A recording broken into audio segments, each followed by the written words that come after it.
Veja no ICL Notícias, segunda edição. O Congresso Nacional votou tudo aquilo que a gente precisava que fosse votado.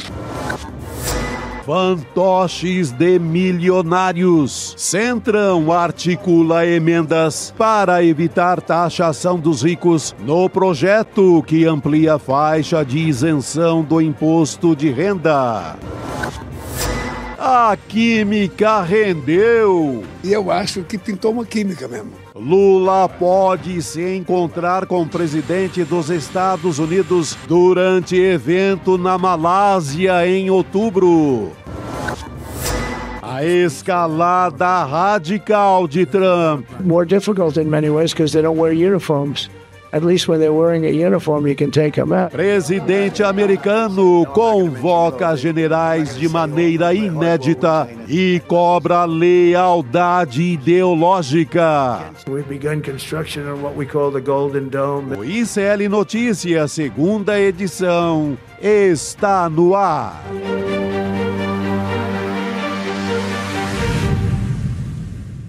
Olá, boa tarde. Seja muito bem-vindo, seja muito bem-vinda. O ICL Notícias, segunda edição, está começando nesta terça-feira, dia 30 de setembro de 2025. Seja bem-vindo aos canais do Instituto Conhecimento Liberta, Eduardo Moreira, também o canal da Voz Trabalhadora no YouTube. Boa tarde para você que nos ouve pela Web Rádio São João, em Quixadá, no Ceará, e também na Rádio Cultural, na cidade de Torres, do Rio Grande do Sul. Seja lá por onde você nos acompanha. Bem-vindo à nossa mesa redonda. Chico Sá, boa tarde. Boa tarde. Confusão no mundo, né? A confusão diária do Trump, né? Todo dia ele apronta uma confusão dos infernos. E aqui o Centrão tentando segurar, tentando colocar uma pedra no caminho da melhor medida do ano, que é a isenção fiscal para quem ganha até 5 mil. Mas os caras não querem deixar tirar um centavo dos ricos. Tem várias propostas alternativas aparecendo aí. A gente vai direto para Brasília conversar com a Heloísa Vilela, que também está acompanhando essa história toda. Boa tarde para você, Elo. Boa tarde, Chico. Boa tarde, Gabi. Pois é, um dia que deveria estar efervescente aqui na Câmara por conta da votação amanhã dessa medida que vai isentar quem ganha até 5 mil de imposto de renda. Agora, não foi isso que a gente viu hoje aqui. Foi um silêncio absoluto. Por quê? Porque as negociações se dão todas a portas fechadas, é o escritório de um aqui, o escritório do outro ali, e o que a gente imaginaria da democracia, isso tudo sendo discutido abertamente, não é bem o que a gente vê. A gente teve, assim, uma dicasinha pequenininha, porque o Arthur Lira, que é relator do projeto, foi almoçar hoje num grande almoço da Frente Parlamentar da Agricultura. Então, ele falou um pinguinho dessa história, mas a gente devia estar vendo um grande debate acontecer aqui dentro do Congresso, né? Agora, posso garantir para vocês que amanhã à noite vai ser longa aqui para votar essa medida e os destaques que vão aparecer tentando livrar os ricos de pagar essa conta. Elo, já que você citou a agricultura, eu queria pedir para a gente colocar aqui na tela uma dessas propostas que estão querendo livrar os ricos de bancar essa nova isenção. Então, a gente coloca aqui qual é a proposta da Comissão da Agricultura, primeiro, na tela, e eu leio também para vocês. A proposta é suprimir totalmente a taxação aos mais ricos e compensar a renúncia fiscal por meio de cortes de despesas no orçamento. Então, na prática, o peso poderia recair até a projetos não, né? A programas sociais do governo. Sim, também. É aquela mais... A velha receita da Casa Grande desde 1500, tirar dos mais pobres. Isso. Que é a receita neoliberal, que é a receita permanente dos banqueiros, da Faria Lima e dos ricos do Brasil. Agora eu fico pensando, né, Elô, será que um dia a grande ficha, como falava a Laerte, vai cair?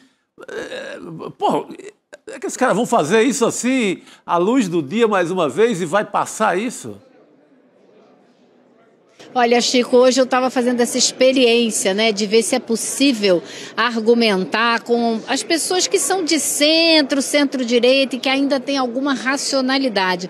Então, eu conversei com um experiente deputado do PSD, D de dado, e ele estava falando, olha, eu acho que não deveríamos onerar o pessoal da área de mercado imobiliário e de agricultura, porque a agricultura é vital para o Brasil. Se a agricultura formal ela quebra. Eu falei, mas deputado, a agricultura contrata muito pouca gente, a agricultura já é bastante contemplada com várias medidas, porque o governo dá muita importância a esse agroexportador. Aí ele falou, mas tem que continuar dando força, não sei o quê. Aí eu falei para ele, poxa, mas tem que sair de algum lugar, não é possível. Ele falou, vamos taxar o mercado financeiro é que não paga nada. Eu falei, bom, aí eu concordo com o senhor, o mercado financeiro brasileiro é o que menos paga no mundo inteiro. Dá para tirar de lá, mas não precisa ficar favorecendo tanto assim a agricultura. Então ele se pegou na história do mercado financeiro para dizer que ele não é contra taxar os ricos, afinal de contas vamos tirar do mercado financeiro. Então vai ser essa guerra de cobertor curto que a gente vai ver aqui amanhã, né? Vai tirar de que setor para poder compensar a isenção para quem ganha até 5 mil. Vamos detalhar um pouquinho mais essas propostas? Os deputados, Elô e Chico também, os que apresentaram essas emendas que na prática livrariam os ricos da taxação. Tem primeiro o Diego Garcia, a gente vai falar de cada um deles aqui, colocando na tela. O Diego Garcia do Republicanos, ele fez 2 sugestões e o deputado Cláudio Cajado, ele propôs taxar até bancos. Então, primeiro, aqui olhando para a proposta do Diego Garcia, uma delas é taxar as bets para financiar a nova isenção do imposto de renda. A outra, fim da retenção mensal de imposto sobre lucros e dividendos. E aí, a do Cajado, a proposta é aumentar a alíquota de imposto para instituições financeiras, os bancos com lucro acima de R$1 bilhão. Elô, eu quero te ouvir sobre cada uma delas, mas aqui no nosso site do ICL Notícias, a gente tem uma matéria do Kleber Lourenço falando um pouco sobre essas propostas. E um dos alertas dos especialistas que ele conversou sobre esse setor das bets é de que, na prática, se entrasse as bets nessa história toda, poderia acabar... as plataformas, né, das apostas, elas poderiam acabar migrando para uma arrecadação, vamos dizer assim, para plataformas ilegais. Então, a arrecadação real poderia acabar reduzindo. Esse é um dos alertas que o Kleber traz na reportagem, Elô. Olha, Gabi, eu acho o seguinte, primeiro eu acho que bet não devia existir, mas já que existe, acho que tem que ser taxado e bem taxado. Essa ideia de que, vai taxar muito, vai virar ilegal, isso é sempre dito toda vez que você quer taxar alguma coisa, essa sempre é a argumentação. Vai taxar empresário, eles vão sumir do Brasil, vão embora. É sempre a mesma conversinha.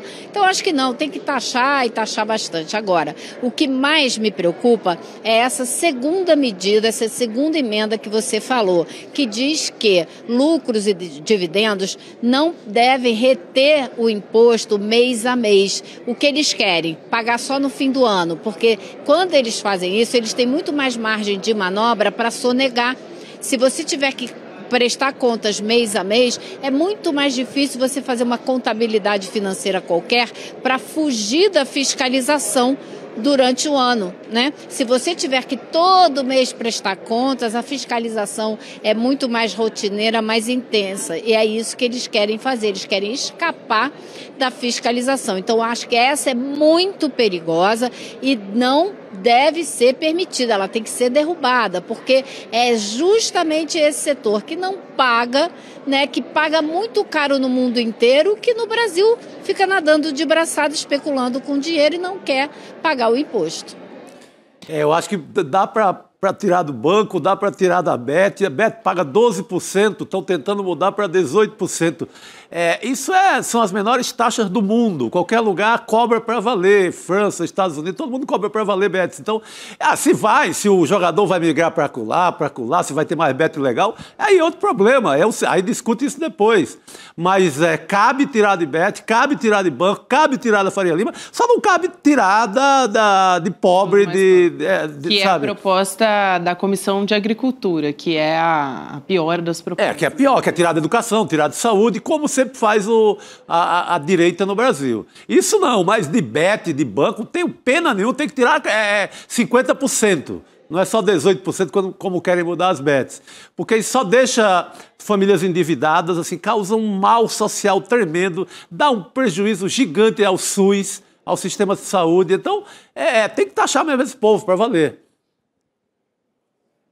Agora, o problema, Gabi, é que essa frente parlamentar da agricultura se não a maior, a mais poderosa, é uma das mais poderosas aqui no Congresso. Então, enfrentar esse pessoal, se eles estiverem bem coordenados, não vai ser fácil. Então, a briga aqui vai ser intensa amanhã. E as pessoas, a população, precisa ficar de olho, precisa saber o que está acontecendo aqui, pressionar seus deputados para que não se faça uma deturpação da ideia dessa proposta, que é justiça tributária. Quem ganha muito mais, porque não é mais não, é muito mais, pagar 10% quem ganha 1.200.000, né, reais, cara, é quem ganha muito mais, não é quem ganha mais. Então, é escalonado a partir de 50 mil até chegar a 10%. Quem ganha 50 mil não vai nem pagar 10%. É uma loucura. Então, só quem ganha a partir de 1.200.000 é que vai pagar 10%. Se a gente não aprovar uma medida dessa, realmente seria, sim, um grandíssimo absurdo. E a população tem que entender esses números. Eu acho fundamental isso que a Elu aponta, porque, no fim das contas, podem até encontrar outras alternativas, né, como vocês disseram, mas por que deixar de taxar quem não paga imposto? Pelo amor de Deus. Proteger essas pessoas mais uma vez. A Bet não dá emprego a ninguém. A agricultura supera infinitamente a Bet, tem mais utilidade para o Brasil, mesmo com esse modelo louco do agronegócio todo mecanizado, emprega pouca gente. Mas em relação à Bet não emprega ninguém. Bet tem 2, 3 apertando o botão e pronto. Se fosse pelo menos cassino, daria emprego a garçom, aos funcionários para manter um cassino em andamento, movimentava turismo, etc. Mas Bet é só jogatina, é só vício para as famílias. Traz nada. Tem que taxar 50... Dá para tirar de todos esses. Sim. Dá para tirar de todos eles, né, Chico? Porque você vê o setor do agro aqui no Brasil, ele já é super contemplado com vários programas de proteção do governo. Então não é que eles estão aí coitadinhos ao Deus dará, sem nenhum tipo de apoio governamental para produzir o que eles produzem, né? Então, sabe? Então vamos colocar as coisas no devido lugar. Não tem coitadinho no agro, não tem coitadinho nas bets, não tem coitadinho na Faria Lima. O pessoal tem que entender que eles têm que participar da porcaria da sociedade brasileira e dar a sua contribuição. Senão não é justiça tributária, né, Lu? Total. Porque a gente está falando aqui de, proporcionalmente, eles pagam menos da metade do imposto de renda da classe média, por exemplo, os super ricos. Não dá para uma professora pagar mais imposto do que um barão do sistema bancário, ou um barão do agro, ou um barão das bets. Não dá.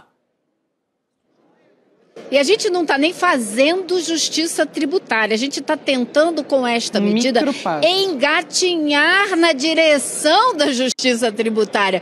Porque onde no mundo os milionários pagam 10%, cara? É nada. Então é o paraíso dos ricos o Brasil. Aí depois eles vão falar, não, eles vão querer sair do Brasil. Sair do Brasil. Olha, eu escuto essa história de sair do Brasil desde que o Mário Amato, presidente da Fiesp, ainda nos anos 80, falava, mas se aumentar, os empresários do Brasil vão todos correr para fora. Até hoje não saiu ninguém. Desde os anos 1980. Então... Aqui é um paraíso, como a Elô falou. É uma mata total. Exato. Vão correr para a França, para os Estados Unidos, que vão pagar 4,50, 40, vão para a Suécia. Não vão para lugar nenhum. Aqui é que eles enganam os bestas. Exatamente. Eu quero saber também, Elô, como é que fica essa história ali para o presidente da Câmara dos Deputados, Hugo Motta. Você tem uma apuração sobre isso? Até porque ele tinha uma reunião com lideranças e, no fim das contas, ele vai acompanhar o presidente Lula em um evento. No fim das contas, eu acho que vale a pena a gente trazer aqui uma fala também do presidente Lula, fazendo uma espécie de aceno ali. Tem essa questão da relação do governo com a Câmara dos Deputados, com o Congresso, na verdade. Então, a gente traz essa fala na sequência. Quero ouvir mais detalhes sobre a sua apuração. Vamos lá. E eu não sei se na história do Brasil teve um presidente eleito presidente da República com uma bancada de apenas 70 deputados conseguisse aprovar num congresso de 513 deputados e deputadas tudo o que nós conseguimos aprovar nesses 3 anos. Eu acho que poucas vezes na história teve um governo que teve uma relação exitosa com a Câmara e com o Senado como nós tivemos aqui. Às vezes a gente tem rusgas, às vezes a gente tem divergência, mas na essência, o Congresso Nacional votou tudo aquilo que a gente precisava que fosse votado. Aqui, para quem está nos acompanhando só por áudio, né, Lô? Ele falou isso olhando diretamente para o Hugo Motta, que estava sentado junto a outros ministros, tipo a Gleisi Hoffmann. Era um evento sobre projetos relacionados ao Plano Safra, agricultura familiar. Ele estava falando olhando diretamente ali para o Hugo Motta, né, Elô? Exatamente. O Hugo Motta que não perde uma oportunidade ultimamente de ir ao Palácio do Planalto. O presidente Lula chama para qualquer tipo de cerimônia e ele vai. Ou seja, desde que as pesquisas começaram a mostrar ganhos pequenos, mas firmes e incrementais na opinião pública favorável ao presidente Lula, o Hugo Motta não tem se furtado a participar das cerimônias para as quais ele é convidado. Inclusive, hoje ele cancelou a reunião do Colégio de Líderes para poder participar dessa reunião aí. Agora, eu acho que esse recado que a gente viu o Lula dando para o Hugo Motta, olhando para ele não está falando de aprovações na Câmara presididas pelo Hugo Motta, não. Ele está falando em tudo que o governo conseguiu aprovar enquanto Lira era presidente da Câmara. Porque qual foi a grande vitória que o Hugo Motta já deu ao presidente Lula depois que foi eleito? Ele aprovou a PEC da blindagem, a PEC da bandidagem, e estava se ensaiando aí a apresentar uma proposta de anistia. Ele não tem sido até 15 dias atrás, exatamente um grande companheiro do governo federal. Pode ser que agora ele passe a ter, porque ele teve ali um freio de arrumação que o presidente do Senado deu nele quando enterrou aquela PEC da blindagem e já saiu falando que não tinha anistia, no máximo discussão de tamanho de pena, que o Hugo Motta teve que mudar de posição, como ele sempre faz, hora para lá, hora para cá. Mas eu acho que esse foi um recado para o Hugo Motta dizendo, olha, com o Lira a gente não teve problema, ele passou nossas medidas todas, a gente sabe a que custo, né? As chantagens, as emendas, etc. Então, eu acho que o recado foi muito mais falando do passado do que do presente, mas dando para o Hugo Motta uma ideia, né? Falar, olha só, pega a visão aqui. O cara fazia, você não vai fazer não? Vamos lá trabalhar junto, talvez seja melhor para você. E o Hugo Motta vai querer o apoio do presidente Lula politicamente no estado dele. Então, isso tudo vai começar. Você vê o Centrão já mudando de posição, já duvidando de que vai para a direita como tinha ensaiado que ia. Basta mudar o ponteirinho das pesquisas, né, gente? Basta isso. Você pega caciques como o Ciro Nogueira em dificuldade no Piauí para se eleger. E se ele continua com esse discurso, ele corre o risco de ficar fora do Senado no próximo ano. Uhum. Porque ele está em terceira colocação em tudo que é pesquisa para o Senado. O Arthur Lira, o rei de Alagoas também enfrenta dificuldade, não figura entre os 2 primeiros colocados no momento. Então, essa gente que trabalhava com o cenário a partir de maio, por aí, de que o governo Lula tinha acabado, que Lula não tinha chance eleitoral, que Lula estava na lona, como vimos o Ciro Nogueira pregar isso na Faria Lima, numa reunião que Um evento, né? No evento que o ICL conseguiu a gravação e deu aqui para a comunidade ICL. Então, essas pessoas têm que pensar nas eleições do próximo ano, no cargo de cada um. O que está em jogo é a cadeira de cada um no próximo ano, a partir de agora. E Chico, você sabe que existe um grande acordo já firmado para que o presidente Lula apoie o Arthur Lira para o Senado. Então ele vai apoiar tanto o Renan Calheiros quanto o Arthur Lira e trazer os 2 para o Senado. Eu não sei se isso vai dar certo, eu não sei até onde o Arthur Lira vai poder subir num palanque com o presidente Lula. Ele que sempre foi um bolsonarista declarado, com camisa e tudo. Vai ser difícil agora. Se ele continuar mal nas pesquisas, sem chance concreta, firme, de se eleger para o Senado, eu já ouvi falar aqui na Câmara que talvez ele desista e volte como deputado mesmo. Sim. Porque ficar sem mandato é que ele não vai querer, né? De forma alguma.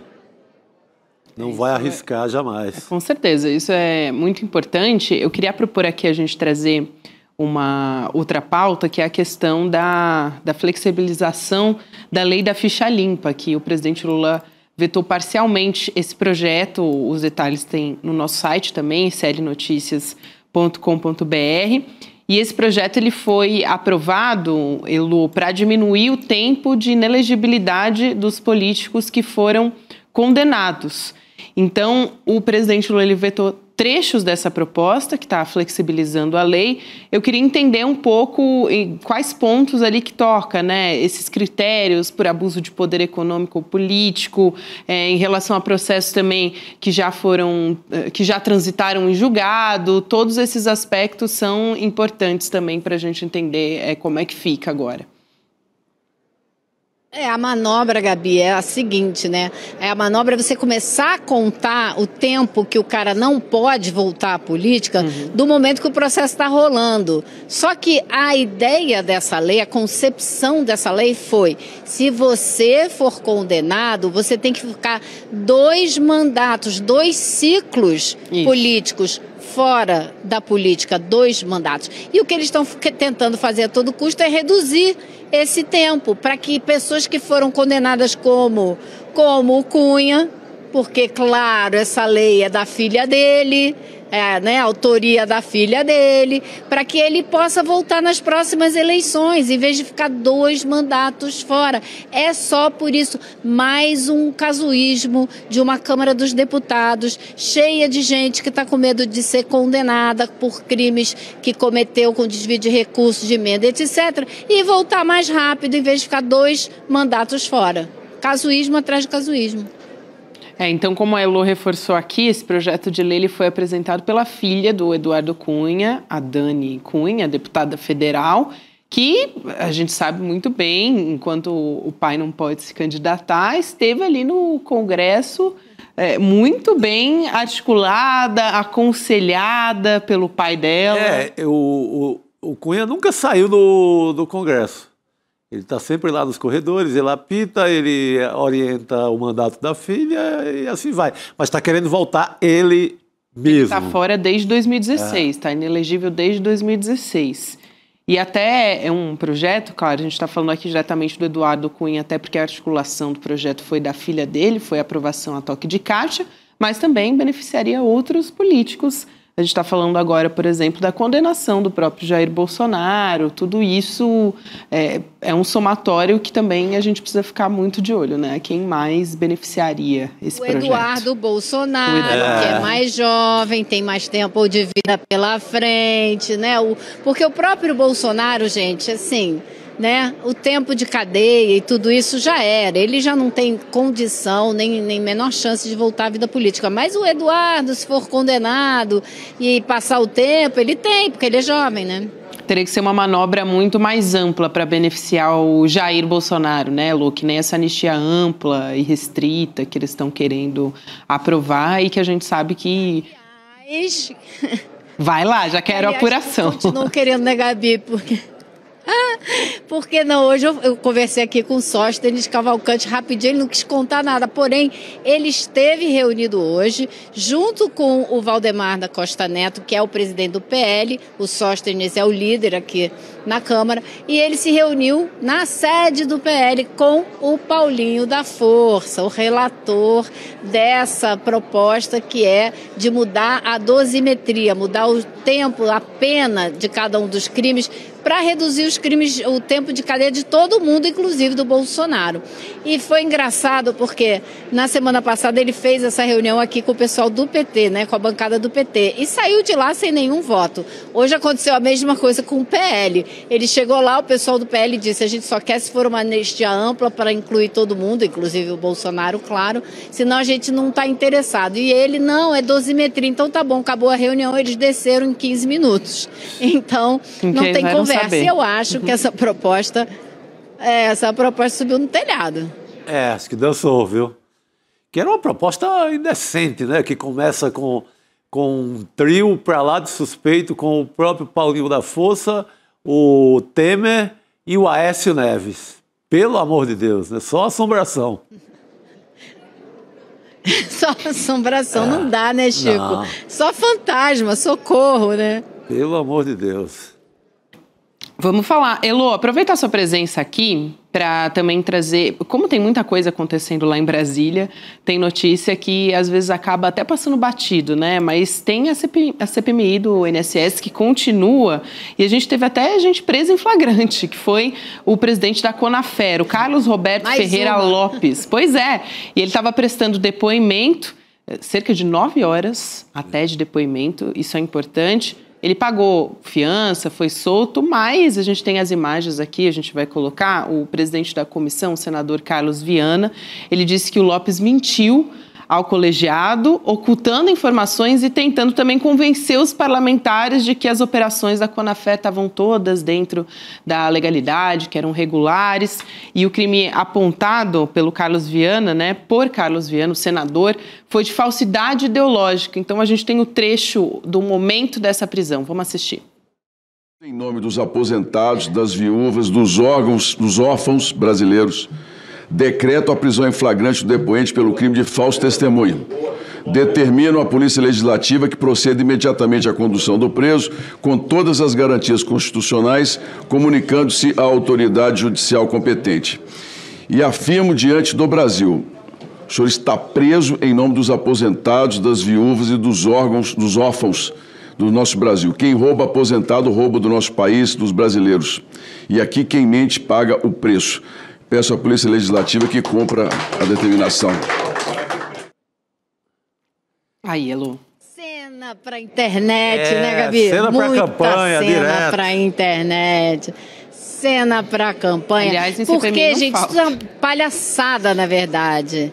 Isso é uma palhaçada, porque a Polícia Federal já apurou isso tudo, tá lá na frente, investigando esse caso. Essa CPMI é uma bobagem, é um palco político, é um circo político. Agora, a Conafer e esse representante da Conafer com certeza mentiu sim, porque perguntaram a ele sobre transferências de dinheiro para a conta dele, ele disse que não tinha, e aí eles apresentam os documentos que a Polícia Federal já levantou, né, gente? Não foi a CPMI que levantou. E essa Conafer, entre 2019 e 2024, o volume de descontos de aposentados que ela passou a operar subiu de 6,6 milhões para 40 milhões. 6 milhões e 600 mil para 40 milhões em 19 para 24 em 5 anos. Só isso. Olha que loucura. E o que a Polícia Federal descobriu?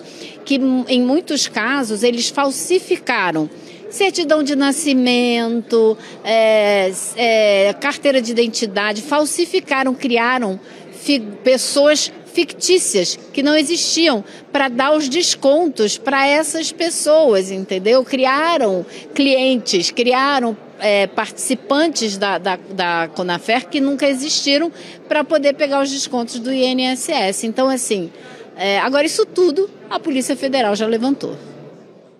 Elô, a gente vai continuar acompanhando essa história aqui também. Obrigada por todo o seu trabalho em Brasília. Muita coisa para a gente discutir só em meia hora de participação da Elô aqui. Meu Deus, que cardápio. Valeu, querida. A gente se vê em breve. Não liga não, porque amanhã vai até tarde aqui com o Imposto de Renda, tá? Amanhã, 11 horas, meia-noite, no barato. Pelo menos vamos falar do que interessa amanhã. Amanhã é a grande pauta. É isso aí, o que a gente estava esperando. Valeu, Elô, bom trabalho. Boa noite. Boa noite, querida. Obrigado. Chamar Rodrigo Viana também para participar aqui junto com a gente. Por favor. Não deu tempo de eu esquentar a cadeirinha Não aqui. deu tempo. Tem uma cadeira tão boa aqui, né? Você é titular, você não é jogador de banco, não, rapaz.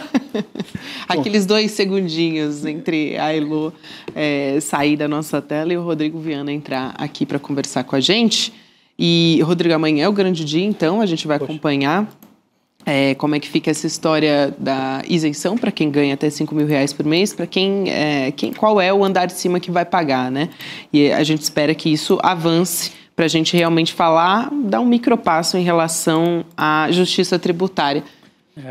Desde o começo do ano, acho que desde o ano passado, na verdade, né, Chico? A gente fala aqui que o assunto que interessa, o que podia virar o jogo para o Lula, era essa proposta dos R$5.000, da isenção. O Lula acho que nem contava que viriam 2 empurrõezinhos de fora, né? Porque um foi... Que continuam sendo dados. Até. Continuam sendo dados. O próprio ataque que o Trump fez ao Brasil e o episódio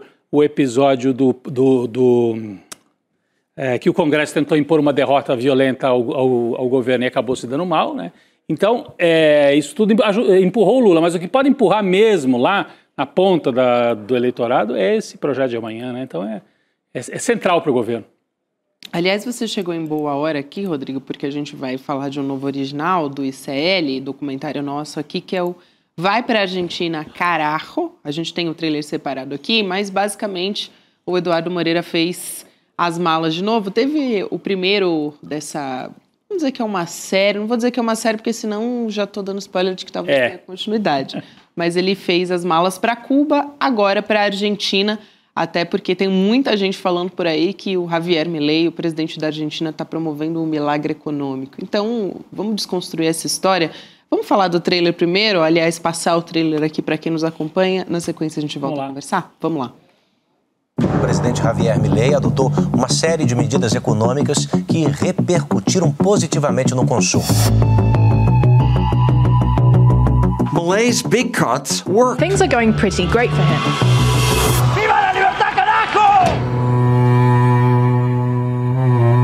Encuentra un país insatisfecho, empobrecido, y ahí aparece como el Mesías. Estamos frente al fin de esa aberración llamada la justicia social.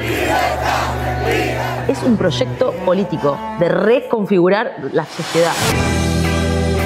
Nunca hubo un momento tan terrible como el que padece la Argentina bajo Javier Milei. Estamos hablando de despidos masivos. Lo que es la capital de Buenos Aires sí hay trabajo, pero en la provincia no hay. Este gobierno no tiene contemplación con cada trabajador.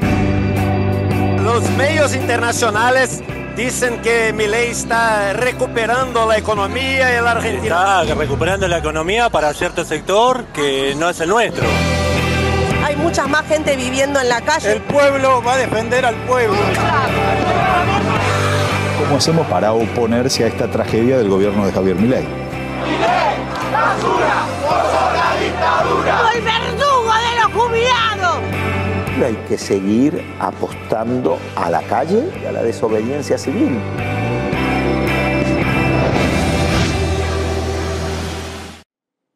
Então, Rodrigo, você que é um especialista em América Latina, a importância da gente entender esse cenário político do momento. Essa frase que aparece aí no trailer, né, em que o Milei tem a coragem, eu acho impressionante, né, de dizer assim, temos que acabar com esta aberração chamada justiça social, porque o peronismo também é chamado na Argentina de justicialismo, né, porque o peronismo surge como uma tentativa, nós não somos nem capitalistas, nem comunistas, nós somos do justicialismo, é o partido justicialista, né? Também chamado assim. Então, a hora que o Milei está dizendo que tem que acabar com a justiça social, ele está querendo enterrar o peronismo, né? E o peronismo tem 50 anos de história na Argentina, tem uma tradição, tem muito apoio, mas ele chega ao poder com o peronismo desgastado pelo governo do Alberto Fernandes e tentando surfar nessa onda de extrema-direita. Agora, o que ele está fazendo na Argentina, nós vamos ver daqui a pouco, na semana que vem, no documentário do Edu, com a direção da Ju Baroni e do Fabian Restivo, né?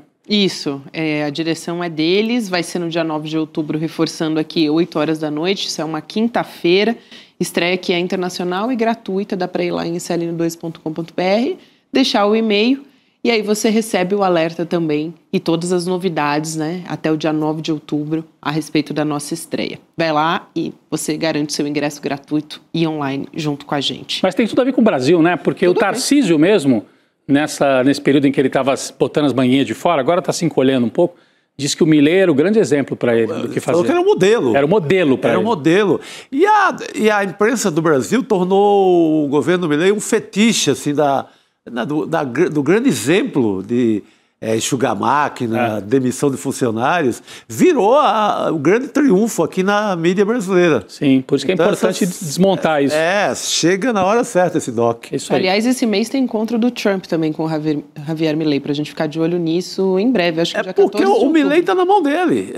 Ou vem aquela grana lá do Trump ou adeus. Ou ele não chega até as eleições. Não chega. Tem eleição agora em outubro, teve uma eleição provincial, na província de Buenos Aires só.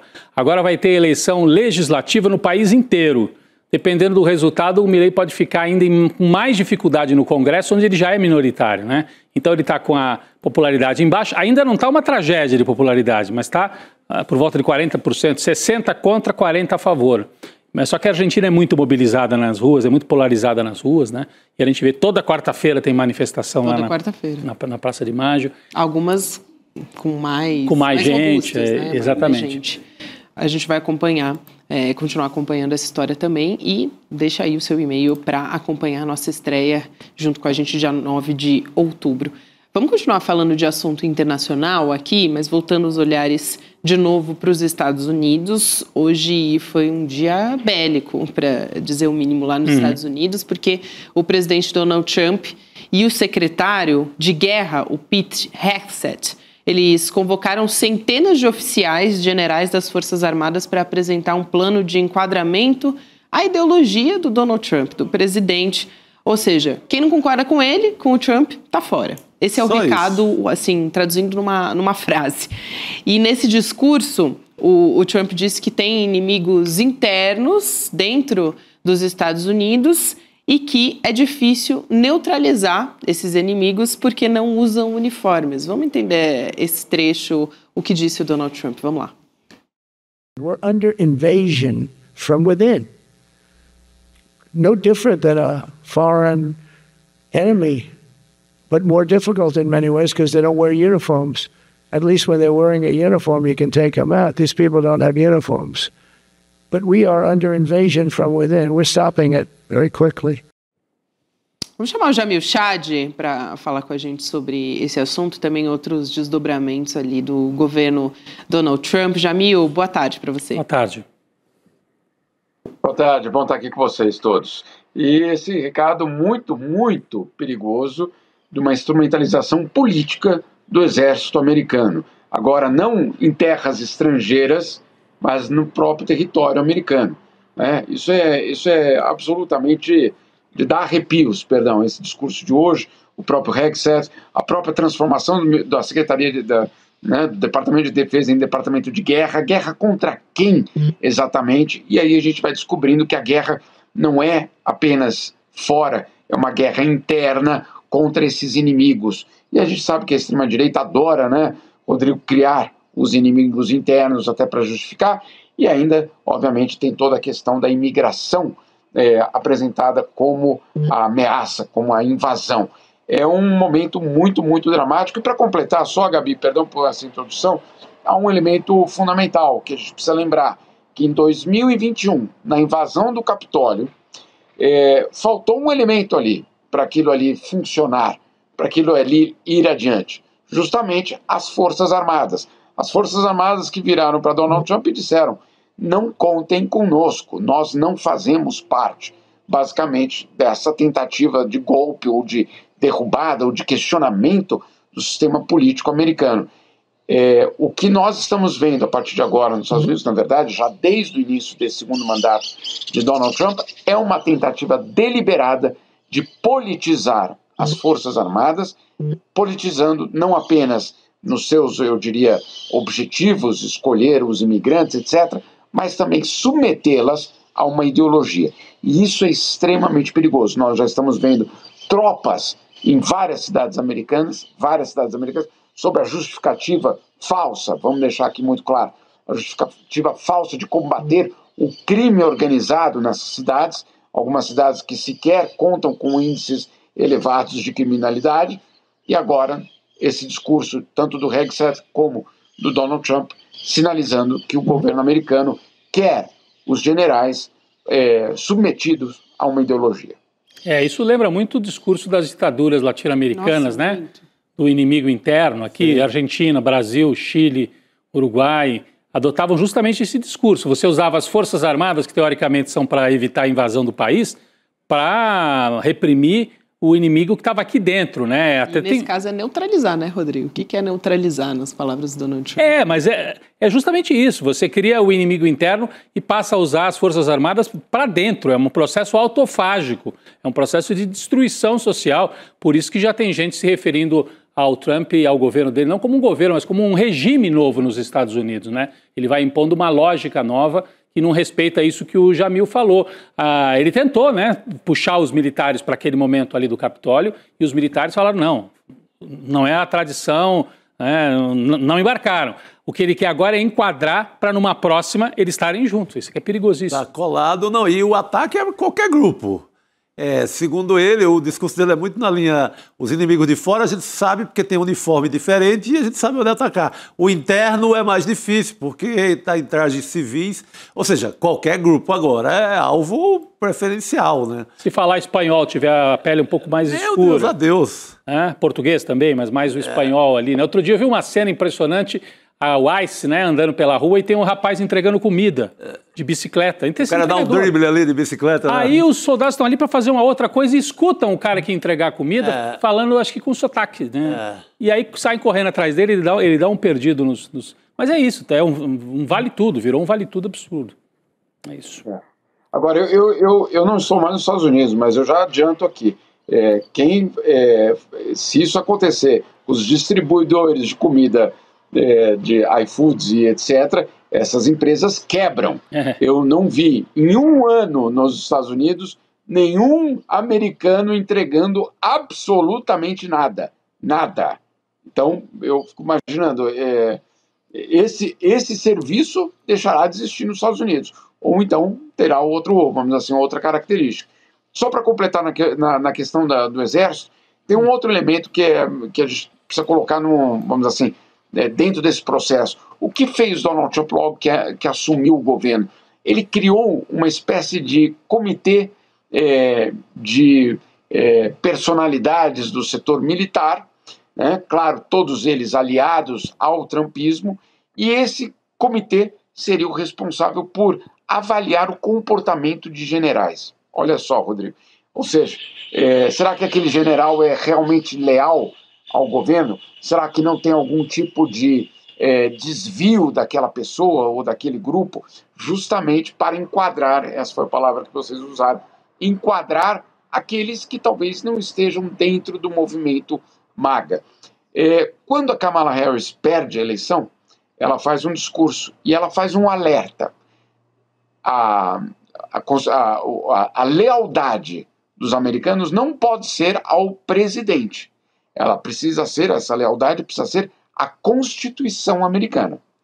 E basicamente aquilo ali é um alerta, claro, aos civis, mas acima de tudo aos militares, dizendo: olha só, senhores generais do exército americano, o exército mais poderoso do mundo, a lealdade de vocês não pode ser ao presidente de turno.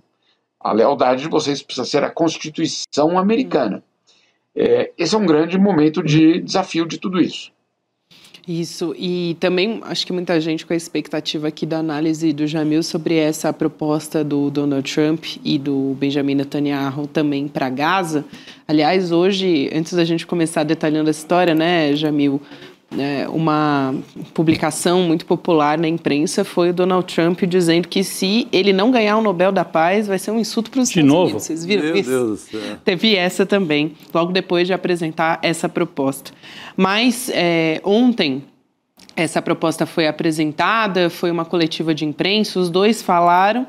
E você pontuou muito bem, Jamil, na sua coluna lá no UOL, falando que teve uma parte ali que não foi considerada ao prever esse acordo, vamos dizer assim, para um cessar-fogo, que são os palestinos, uma parte muito importante desse genocídio. Pequeno detalhe. Um detalhe. 7 milhões de palestinos. Exatamente.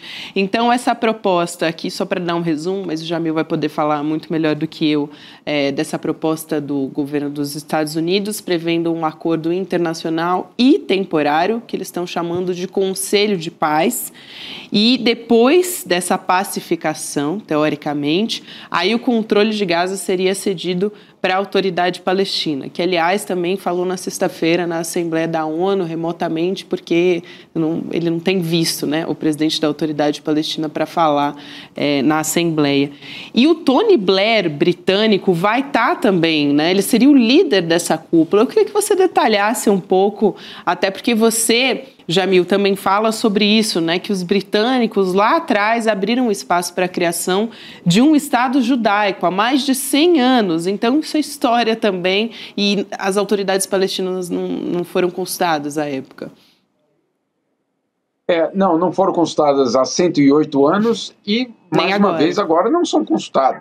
Não são consultadas. Então, qual é o plano? O plano é, obviamente, de reconstrução de Gaza a partir do ponto de vista empresarial, inclusive a viabilidade dessa paz, ela de uma certa forma, traria para Gaza empresários que sim teriam interesse em ter retornos financeiros com a reconstrução de Gaza, ou seja, é um projeto imobiliário, aquela ideia de Riviera, etc. Essas palavras saíram do cenário, mas o projeto ele continua, é um projeto imobiliário de reconstrução de uma área no Mediterrâneo que eventualmente pode trazer muito lucro para quem participar.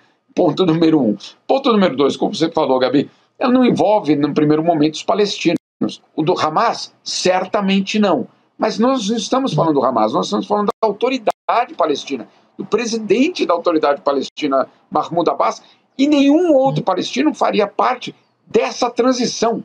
Aí você pergunta, não, calma aí, e aonde que eles entrariam nessa história? Apenas num segundo momento, caso, obviamente, essa transição aconteça dentro de uma estrutura que, obviamente, Netanyahu e Trump estariam de acordo, mas tem uma outra condição. A outra condição é que a autoridade palestina se reforme. Agora, o que é a reforma da autoridade palestina? Que é prevista ali. Olha, vocês podem voltar a assumir Gaza se vocês passarem por uma reforma. Entre os vários pontos dessa reforma está abandonar todas as denúncias contra Netanyahu nos tribunais internacionais. Denúncias de crimes de guerra, denúncias de genocídio e de crimes contra a humanidade. Então, para os palestinos participarem do futuro de Gaza, eles terão de abandonar, basicamente, o pedido por justiça por 66 mil mortos, pelo menos por enquanto. Ou seja, qual é o plano? Anistia para Benjamin Netanyahu.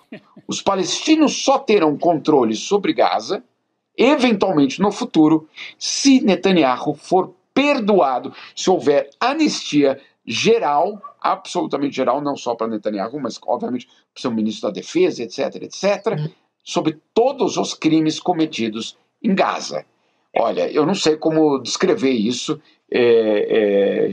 eu fico imaginando a população palestina pensando, puxa, então valeu a pena, né, o genocídio, valeu a pena eu ter cometido tudo isso, porque no final das contas, isso aqui vai virar um empreendimento imobiliário liderado pelo próprio Trump e pelo Ocidente europeu, vamos dizer assim, ligado ao Tony Blair, vai gerar muito dinheiro para alguns. Nós, palestinos, eventualmente podemos ficar aqui no território sob a condição de que a gente engula ou entube o que aconteceu aqui durante 3 anos. Eu não sei, eu tenho colocado nas minhas matérias a plano de paz, eu coloco entre aspas, porque eu não consigo entender como alguém pode vender essa história como um plano de paz. Isso é uma imposição, isso é um ultimato, isso é, eventualmente, desmontar qualquer ideia de um Estado palestino soberano, né? Se você pode, depois de 3 anos, de 66 mil mortos, um genocídio já dito pela... Não sou eu, não é o adjetivo genocídio, é o termo legal a partir da comissão de inquérito da ONU, que chegou à constatação de que sim, existe um genocídio sendo cometido. Não sou eu que estou... o Jamil acha que tem um genocídio. Não. Comissão de inquérito da ONU, liderada pela Navi Pillay. Navi Pillay é uma juíza sul-africana, que foi a mesma que julgou, basicamente, o genocídio em Ruanda. Olha só, é a mesma pessoa, não é outra pessoa, é a mesma pessoa que julgou Ruanda. Agora chegou à constatação de que em Gaza há um genocídio. Essa pessoa está dizendo, genocídio, perdão, esse plano agora está dizendo, isso tudo que aconteceu, nós vamos enterrar junto com os escombros de Gaza e reconstruir o que eles estão chamando de Nova Gaza. A Nova Gaza, obviamente, ela vem, entre outras coisas, com uma anistia para Netanyahu.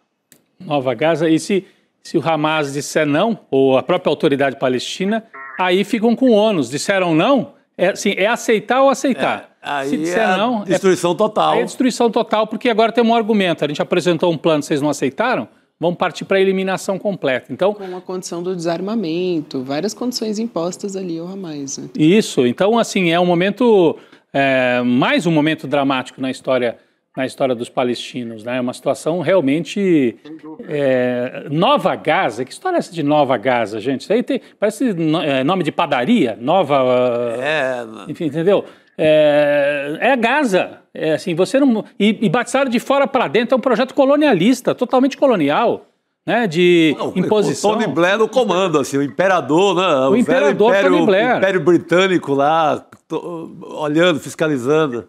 É um sintoma de decadência. Olha, perdão, sobre Tony Blair, perdão, eu acho que às vezes a gente perde quem é Tony Blair no Oriente Médio. Tony Blair no Oriente Médio é o sinônimo do cachorrinho do George W. Bush, na época da guerra no Iraque. Tony Blair foi o único líder internacional naquele momento, há 20 anos, que apoiou, basicamente, a invasão do Iraque, vocês se lembram. Ele é sinônimo no Oriente Médio de traição, obviamente, de ter uma relação extremamente ruim com os países árabes, né? Porque tudo aquilo que aconteceu no Iraque, e aqui não é uma defesa de Saddam Hussein, ninguém em sã consciência defenderia Saddam Hussein, não é isso. Mas o que aconteceu no Iraque com a queda de Saddam Hussein foi, obviamente, um desastre.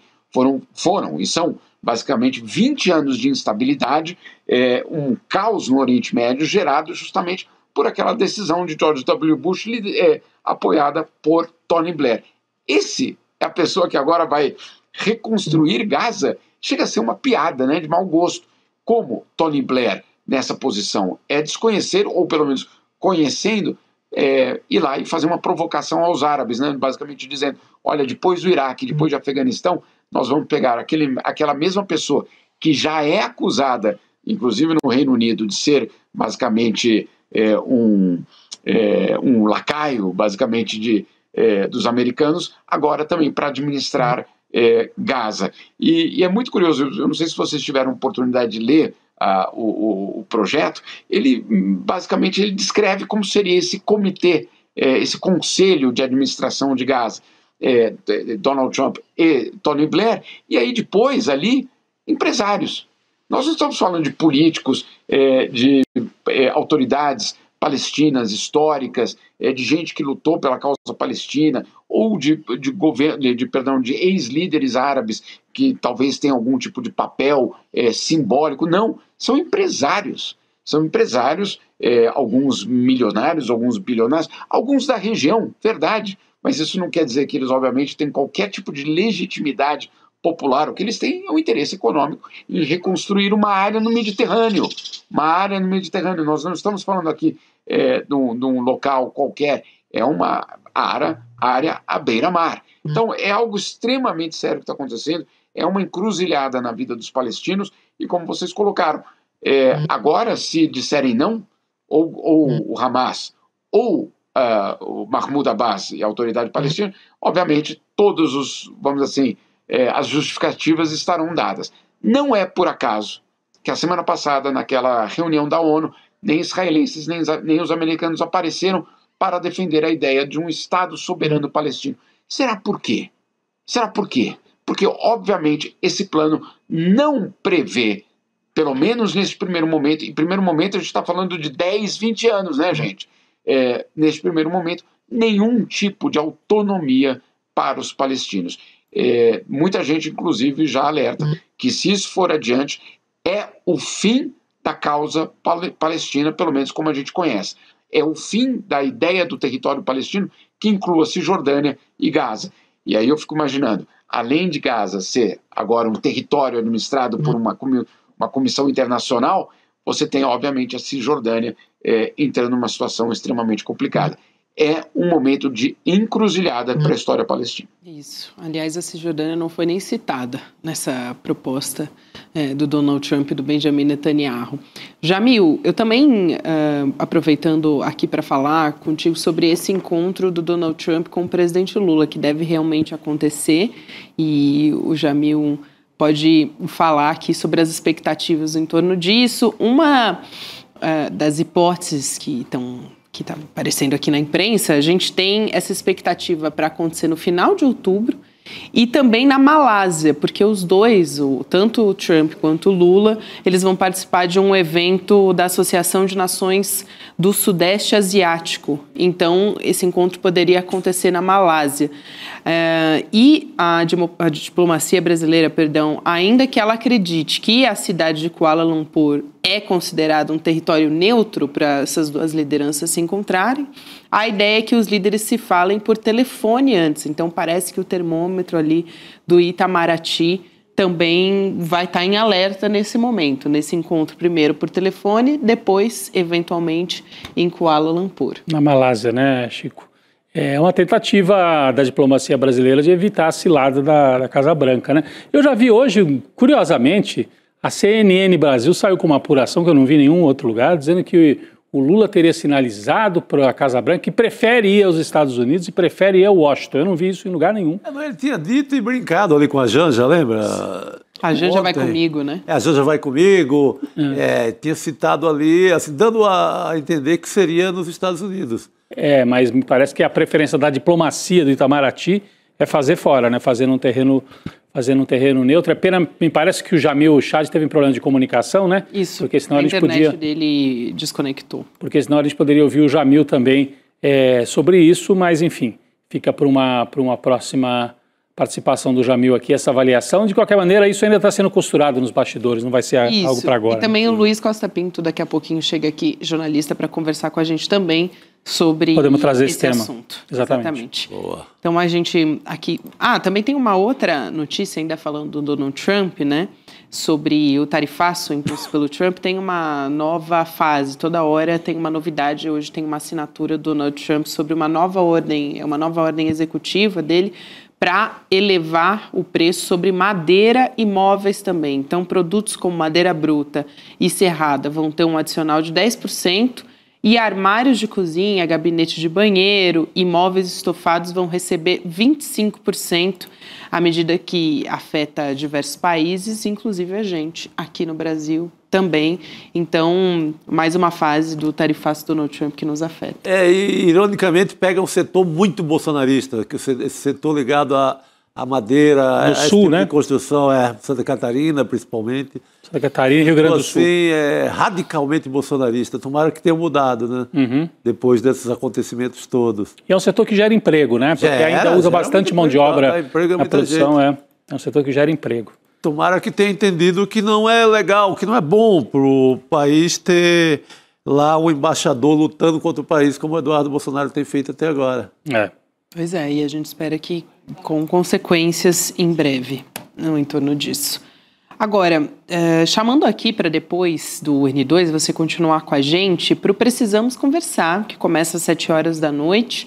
Hoje a pauta principal é a química entre Trump e Lula. Será? A gente estava falando agora há pouco sobre esse encontro. Esse encontro partiu de uma declaração do Trump na Assembleia da ONU, logo depois que falou o presidente Lula naquele encontro ali nos bastidores de segundos, eles se cumprimentaram e aí o Trump disse que pintou uma química, pintou um clima com o presidente Lula. É uma química ajudada ali pela diplomacia, né? Pelo Geraldo Alckmin, vice-presidente, que a gente dizem que é o Joesley Batista, que tem muitos negócios, que fez um grande investimento na campanha do Trump, que tem uma certa moral por lá. Esse povo todo, junto ao borogodó do Lula, que o bicho tem charme mesmo, deu nisso aí. Deu nisso. Então é uma das pautas, né? Essa é uma das pautas, vai falar também sobre a J.K. Rowling, autora de Harry Potter, escritora, e também as divergências que ela tem com a atriz Emma Watson. Tem vários casos de falas transfóbicas da J.K. Rowling. Essa aí endoidou de vez, né, cara? Ela consegue construir uma bela fantasia, assim, que fez leitores no mundo inteiro, despertou, criou, inclusive, uma geração de leitores no Brasil. Eu mesma. Uma geração de leitores. Eu ia dizer que eu lia para os meus filhos mais velhos. Eu fui essa... Importantíssimo. Fiz parte dessa... Criou muitos leitores no mundo inteiro, mas virou xarope agora. Virou xarope. Pelo amor de Deus. Sou mais o Harry Potter. É uma fala absurda atrás da outra. Sou mais a Emma Watson. Também. Mas é mais uma... contra isso. É mais um caso em que o autor está assim, abaixo da sua obra, vamos dizer. O bruxinho, a obra é muito maior, né? O bruxinho cheio de fantasia, todo legal e tal, vem a autora assim. Aí a outra pauta é o caso da Brigitte Macron, a primeira-dama francesa, que se tornou alvo de fake news da extrema-direita. Então, ela vai falar sobre isso. Também ela precisa provar na justiça que é uma mulher cis. Uma coisa absurda. A extrema-direita francesa indo por esse caminho também da sexualidade. É o que eles sabem fazer, né? É isso. Então, icl.com.br/precisamos conversar para você entrar no grupo de WhatsApp e ficar por dentro de todas as conversas que a gente vai ter aqui no Precisamos. 7 horas você vai ficar na companhia da Juliana Baroni, a Sucena, a Márcia Tiburi e também da Sara Zara, nessa terça-feira. Vamos conversar também com o Luiz Costa Pinto? Ele publicou uma coluna aí no iclnoticias.com.br falando de 2 temas que parecem que estão conflitando. Lula, boa noite. Sempre um prazer ter você com a gente. Boa noite. Boa noite, meu caro. Boa noite, Gabi, Chico, né? E também a volta do nosso Rodrigo Viana, né? Que entrou hoje de uma maneira espetacular no estúdio, eu estava aqui assistindo, né? Entrou como o Jô Soares entrando no estúdio, né? No meio do programa, faltou só a orquestra. E quero dizer uma coisa, antes da gente entrar aqui nos assuntos sérios, a Gabi tem idade, Chico, Rodrigo, de inclusive não ter sido só leitora de Harry Potter, mas também do que veio depois, que é o Diários de um Vampiro, né? Com o Robert Pattinson e a Emma Watson. Vou ter que confessar o crime. Total. É verdade mesmo, é bem da minha geração, viu, Lula? Você acertou em cheio aqui também. Vamos falar de Brasília falando em questões vampirescas. Um vampiro. O vampiro apareceu, sumiu de novo o vampiro, né? Ele sumiu já. Aquele vampiro, né? O Temer. Eu achei que você ia deixar no ar. Não, tem que explicar. Porque foram vídeos sombrios, né? Que apareceram ali da tal da Anistia Light, mas parece que a história realmente foi enterrada, que nem a PEC da bandidagem também. Mas... O Alcolumbre cravou uma cunha no peito, né? Uma cunha de madeira e botou alho dentro. Foi com alho, está. Foi com tudo. Todo o ritual. Mesmo, Lula. Agora, você estava dizendo nesse artigo, que todo mundo pode ler, eu recomendo muitíssimo, no iclnoticias.com.br, o Lula tem uma coluna no nosso site, e falando sobre esse momento, esse clima institucional que a gente vive agora em 2025, que é o melhor que Brasília vive desde 2016. Só que tem uma questão aí já que tá... Porque aqui não tem amenidade, assim, não tem tranquilidade no Brasil. Então o roteirista já está preparando um novo capítulo que vem aí com a data marcada para o ministro Flávio Dino do Supremo Tribunal Federal ter essa audiência de contextualização sobre o orçamento secreto. Então, acho que muito parlamentar vai ficar de cabelo em pé a partir dessa data que já foi marcada, né, Lula? Exatamente. Então, ótimo, vamos juntar as duas coisas, porque quando eu falei no primeiro artigo do clima, do ambiente institucional, é o que a gente viu ontem na posse, né, do Edson Fachin e do Alexandre de Moraes como presidente e vice do Supremo Tribunal Federal pelos próximos 2 anos. Na Praça dos Três Poderes não havia nenhum tipo de protesto. Ao contrário, eles foram até a porta do tribunal, do salão principal, a porta envidraçada, que foi quebrada pelos golpistas de 8 de janeiro, receber quem estava chegando pela rampa, não pela rampa lateral, como aconteceu na posse do Zanin, como aconteceu na posse do Flávio Dino, quando existia um clima pesado. Eles foram para a rampa frontal, que fica diante do Palácio do Planalto, ao lado do Congresso Nacional. Então, era Brasília funcionando. O Alexandre de Moraes fez uma piada com o presidente Lula, uma piada com o Yuri Alberto, inclusive. Disse, e o Yuri Alberto, hein, que no dia anterior, no domingo, tinha perdido aquele pênalti bizarro, né, de cavadinha contra o Flamengo. A gente viu o presidente Lula cochichando com o Hugo Mota. Então, esse é o clima institucional.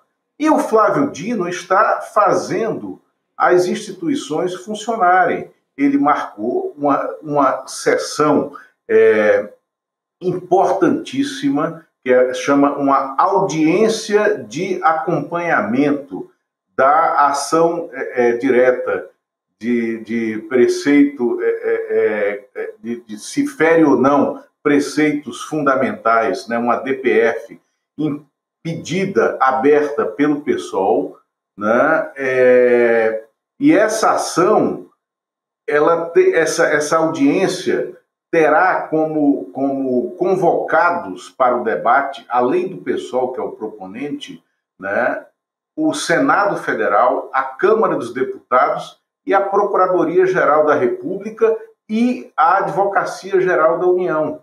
E ele convidou explicitamente os presidentes, né, do Tribunal de Contas da União, convidou o ministro-chefe da CGU, né, convidou os presidentes do Banco do Brasil, da Caixa Econômica e do Banco do Nordeste para estarem presentes e abriu a possibilidade de que outros partidos políticos se apresentem como amigos da causa, amigos da corte, para entrar nesse debate. É um debate onde vai se discutir e formar a opinião do tribunal sobre emendas PIX, emendas impositivas e orçamento secreto. As 3 coisas, a trinca de problemas que o Brasil comprou desde 2015, quando Eduardo Cunha foi presidente da Câmara dos Deputados e criou essa inovação que mudou de vez a política, deixando que presidentes da República ficassem reféns de congressos extremamente conservadores.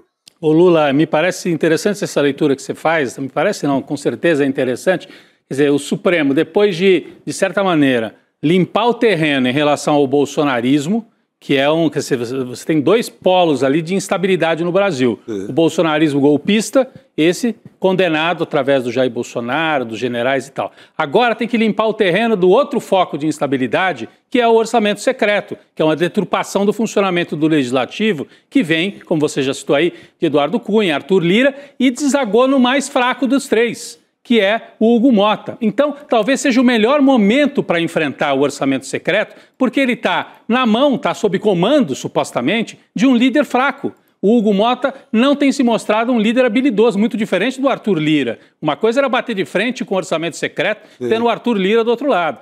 Então você tem o momento do Flávio Dino fazer agora esse ataque institucional, de maneira institucional, com a Constituição, não é um ataque assim político, é um ataque jurídico ao descalabro do orçamento secreto, mas politicamente é um bom momento para isso, porque o Hugo Mota, vocês até citaram aqui no começo do programa, ele nunca foi... O Lula ligou, ele corre para o Palácio. Né? Hoje mesmo já foi de novo, porque ele sentiu que ele está fraco. Né? E o Arthur Lira, que é a eminência parda, correndo o risco de não poder nem ser candidato ao Senado em Alagoas. Então você tem uma conjuntura favorável, talvez, não digo que seja fácil, é um trabalho pesado. Mas é um bom momento. É um bom momento para começar a desmontar o orçamento secreto, né, Chico? Sim. Que é uma deturpação do parlamento brasileiro nos últimos 8 anos. No mínimo para estabelecer um modelo. Vamos cá, botar aqui no papel. Emenda PIX, como é que vai ser? Pode, não pode?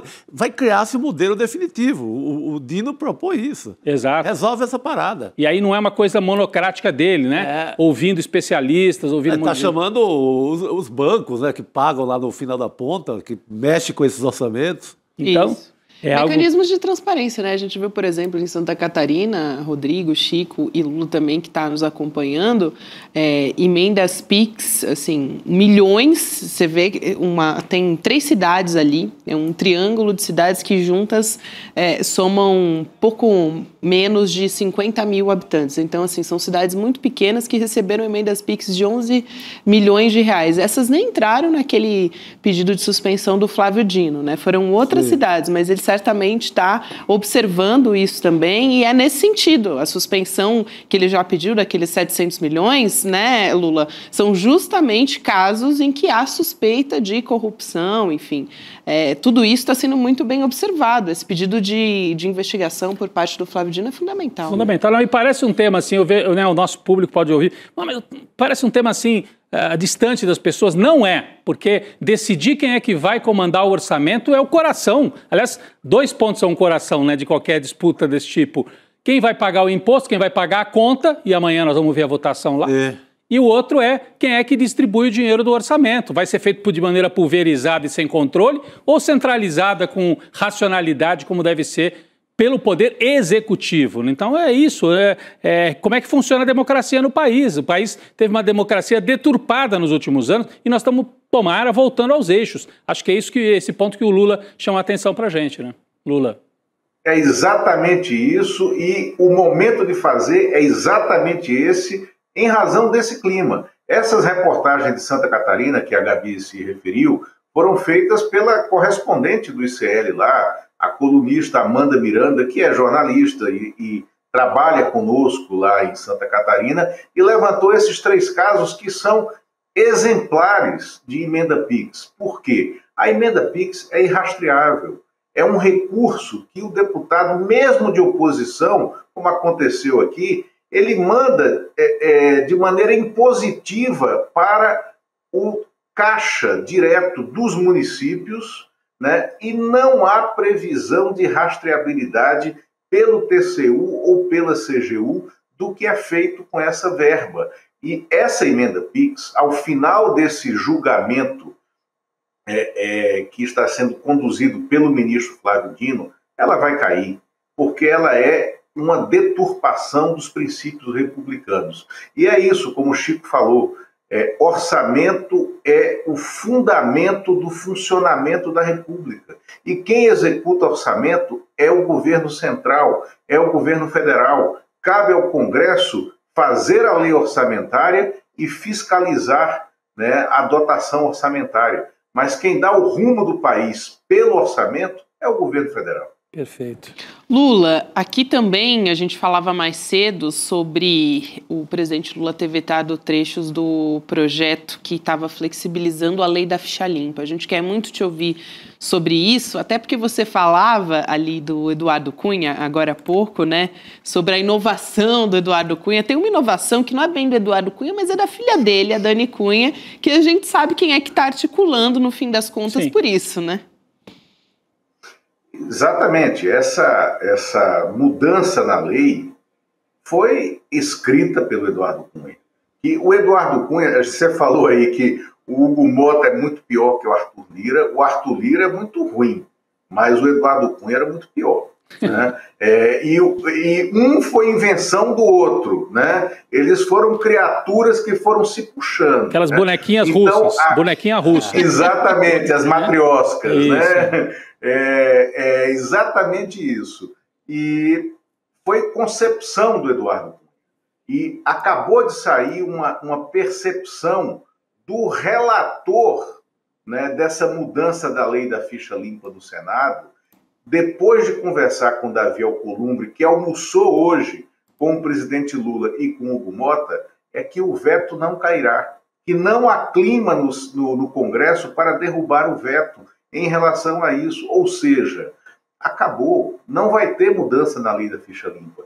E eu, inclusive, no domingo, eu recebi um WhatsApp aqui já da estrutura de campanha do, imaginem, José Roberto Arruda, que é um raro político que teve 2 oportunidades de se reconstruir pessoalmente, depois de ter sido caçado e tal, e ele queimou a largada nas 2, ele decepcionou o povo nas 2, foi o primeiro governador da história do Brasil a ser preso no cargo, né? Saiu da residência oficial de Águas Claras preso, né? O Arruda estava se preparando, no domingo ele mandou um vídeo de campanha de 1 minuto e 15 segundos, já dizendo que estava de volta, tal, o povo quer dizer para onde ele ia concorrer, ele pretendia concorrer ao Senado aqui pelo Distrito Federal, com chances de se eleger, ou à Câmara dos Deputados. E, pasme, há, né, um pedaço da esquerda, do PT, aqui no Distrito Federal, que imaginava que era possível compor com a Arruda, né, para derrotar o outro lado, o bolsonarismo. Ou seja, essas composições já estavam sendo pensadas. Era o caso do Eduardo Cunha. O Eduardo Cunha, ele transferiu toda a base eleitoral dele para Uberlândia, terra do Fábio Panunzio, né? E ele estava pretendendo ser candidato a deputado federal por Uberlândia. Ele construiu em Uberlândia toda uma base eleitoral junto com igrejas de denominação evangélica, neopentecostais, né? E ele tem uma entrada muito grande com o pessoal do Progressistas, né? Do antigo PDS lá em Uberlândia, e ele estava se preparando. Não virá, não tem. Então, Arruda, Eduardo Cunha, né? Não tem, acabou, né? Não voltarão, porque estão na fase de depuração da lei da ficha limpa, que foi um advento que nos ajudou a separar joio de trigo na política.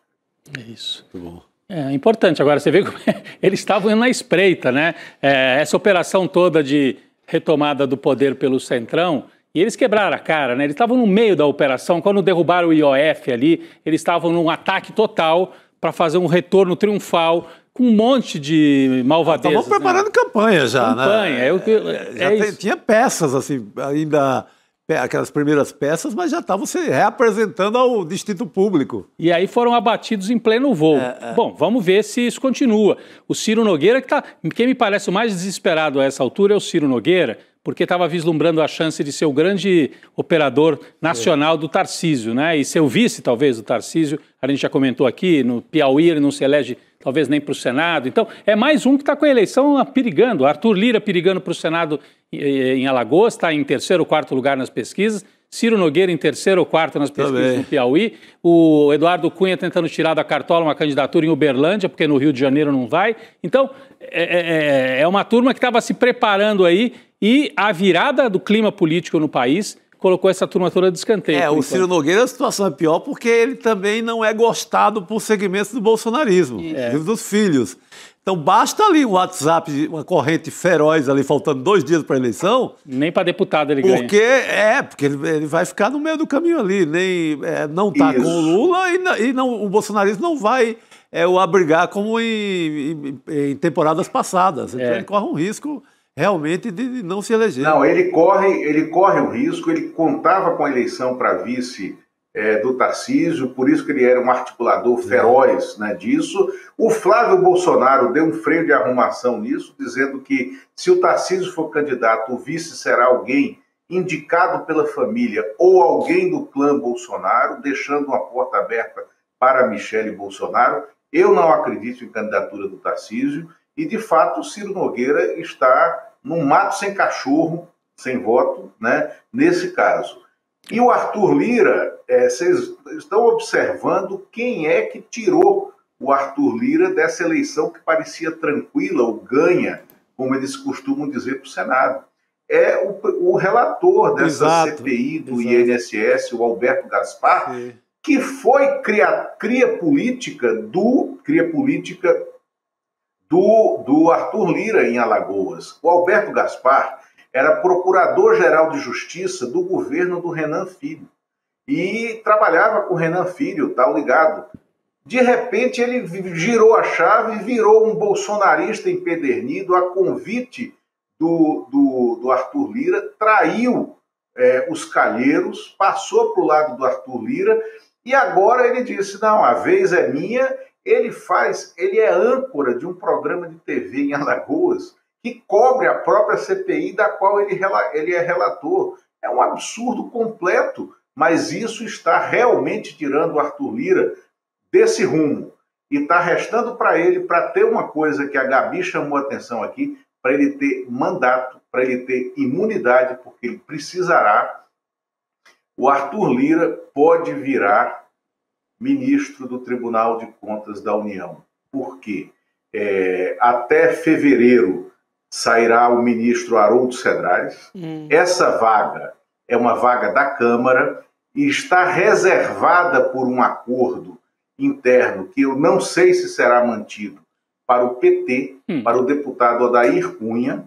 Agora, poderá abrir uma segunda vaga, deverá abrir uma segunda vaga, porque o ministro Augusto Nardes, que é um político histórico do PDS, da Arena e do Progressistas, que é o sucessor desses partidos, né, ele vai também ter que sair no ano que vem, porque ele está querendo voltar à política, ele quer voltar a ser deputado.